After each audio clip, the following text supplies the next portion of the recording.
Hello friends, आज हम लोग बात करेंगे Gujarat state fertiliser and chemical limited के बारे में। ये various fertilisers, industrial product like plastic, synthetic rubbers and man made fibres के मैन्युफैक्चरिंग करती है। इसका प्रोडक्शन फर्टिलाइजर प्रोडक्ट्स में 77% है, इंडस्ट्रियल प्रोडक्ट्स में 23% है। आत्मनिर्भर भारत योजना के तहत कंपनी ने 4 न्यू प्रोडक्ट लॉन्च किया है। पहला कैल्शियम नाइट्रेट, दूसरा लिक्विड ब्रोडनेट कैल्शियम नाइट्रेट, तीसरा अल्मोनियम सल्फेट, चौथा नेट्री। इसके अतिरिक्त कंपनी ने 21 अन्य उत्पादों के निर्माण की योजना बनाई है जो मुख्य रूप से भारत में आयात किए जाते हैं। कंपनी की 4 मैन्युफैक्चरिंग यूनिट हैं जो कि बड़ोदरा, सूरत और जामनगर में स्थित हैं। विस्तार परियोजना नायलॉन 6 कंपाउंडिंग लाइनों की 24 MTPD कैपेसिटी की स्थापना जो FY22 तक पूरा होने की उम्मीद है। बड़ोदरा यूनिट में LSTK के आधार पर 600 MTPD सल्फ्यूरिक एसिड प्लांट की स्थापना होगी। वडोदरा यूनिट में उपलब्ध इन हाउस विशेषज्ञता और संसाधनों के आधार पर 400 MTPD अमोनियम सल्फेट संयंत्र की स्थापना पर विचार कर रही है। कंपनी ने अपने उत्पादों की नॉन वायबिलिटी के कारण फाइबर और पॉलीमर यूनिट में अपना परिचालन बंद कर दिया है। उन 2 यूनिट की टोटल संपत्ति 58 करोड़ थी। कंपनी प्रोडक्टिविटी, एफिशिएंसी और रिलायबिलिटी में सुधार के लिए 1967 में स्थापित पुराने फास्फोरिक एसिड और अमोनियम फास्फेट सल्फेट संयंत्रों का नवीनीकरण कर रही है। FY22 के दौरान पूरा होने की उम्मीद है। कंपनी के पास DSIR approved research and development की सुविधा है जिसमें प्रयोगशाला स्तर पर विकसित नई प्रक्रियाओं को बढ़ाने और प्रारंभिक बाजार सीडिंग के लिए कम मात्रा में उत्पादों का निर्माण करने के लिए एक डेमो पायलट प्लांट है। कंपनी ने FY21 के दौरान ऑपरेशन से 1732 करोड़ रुपये कैश जनरेट किए हैं, जिसमें 678 करोड़ रुपीज़ ऑपरेशन से, 377 करोड़ रुपीज़ इन्वेंट्री से, 677 करोड़ रुपीज़ ट्रेड रिसीवेबल से। कंपनी ने इन पैसों का उपयोग 1371 करोड़ रुपये अपने शॉर्ट टर्म बोरिंग के भुगतान के लिए किया है। इसका मार्केट कैप 5236 करोड़ है। ईयर हाई 199, ईयर लो 112 है। इसका क्वार्टरली प्रॉफिट 23% से घटा है। इसका ईयरली प्रॉफिट 27.9% से बढ़ा है। हम लोग जानते हैं कि ROCE 20% से एबव अच्छा माना जाता है। यहाँ पे इसका ROCE 12.6% है जो कि कम है। ROE 15% से एबव अच्छा माना जाता है। यहाँ पे 8.54% है, यह भी कम है। EPS 29 है जो कि एक अच्छा EPS माना जाएगा। रिजर्व्स 11,602 करोड़ है। इसने कोई शेयर गिरवी नहीं रखा है। इस पे 107 करोड़ का कर्ज है। इसके अगेंस्ट में इसके पास 158 करोड़ का फ्री कैश फ्लो है। 891 करोड़ का एनुअल नेट प्रॉफिट है।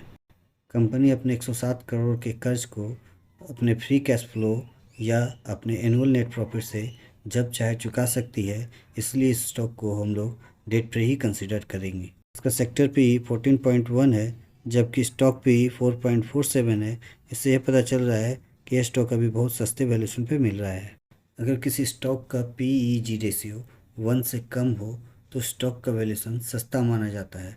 हम लोग यहाँ पर देख पा रहे हैं इसका PEG रेशियो 0.28 है जो कि 1 से काफ़ी कम है। इससे यह पता चल रहा है कि यह स्टॉक अभी काफ़ी सस्ते वैल्यूएशन पे मिल रहा है। स्टॉक का करंट प्राइस 131 है जबकि बुक वैल्यू 293 है। इंस्टेंसिव वैल्यू 497 है। अगर इसको अपने बुक वैल्यू तक जाना है तो आपको दुगने से ज़्यादा प्रॉफिट, इंट्रेंसिक वैल्यू तक जाना है तो लगभग 4 गुने का प्रॉफिट आपको मिल सकता है। हम लोग अभी तक PE, PEG ratio, book value और इंट्रेंसिक वैल्यू की मदद से यह जान चुके हैं कि यह स्टॉक अभी सस्ते वैल्यूएशन पर मिल रहा है। अब इस साइट की मदद से हम लोग ये जानेंगे कि स्टॉक का फेयर वैल्यूएशन कहाँ तक है।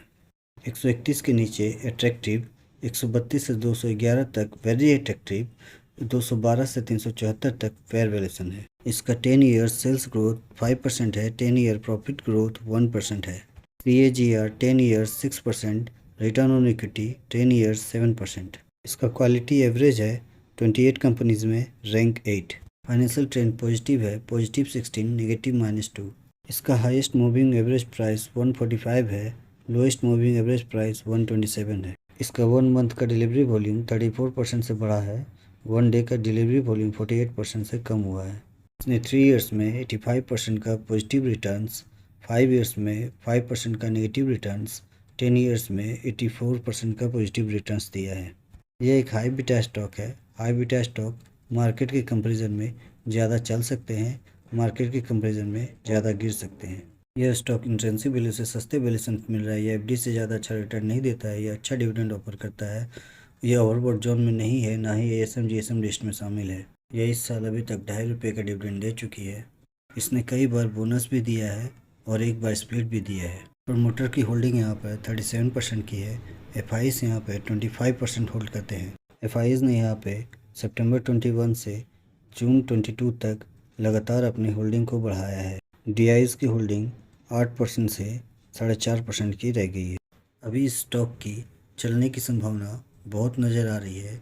एक तो ये एक अच्छी फंडामेंटल स्टॉक है, दूसरा इसका वैल्यूएशन भी बहुत सस्ता मिल रहा है, तीसरा ये कंपनी अपनी डिटेल बहुत अच्छे से प्रोवाइड कराती है, चौथा अभी बजट आने वाला है। बजट में फर्टिलाइज़र कंपनी के लिए अच्छा अनाउंसमेंट आता ही है। हमारे ओर से डिस्कस किए गए किसी भी स्टॉक पे कोई बाय या सेल रिकमेंडेशन नहीं होता है। कृपया इन्वेस्टमेंट करने से पहले खुद की रिसर्च जरूर कर लें।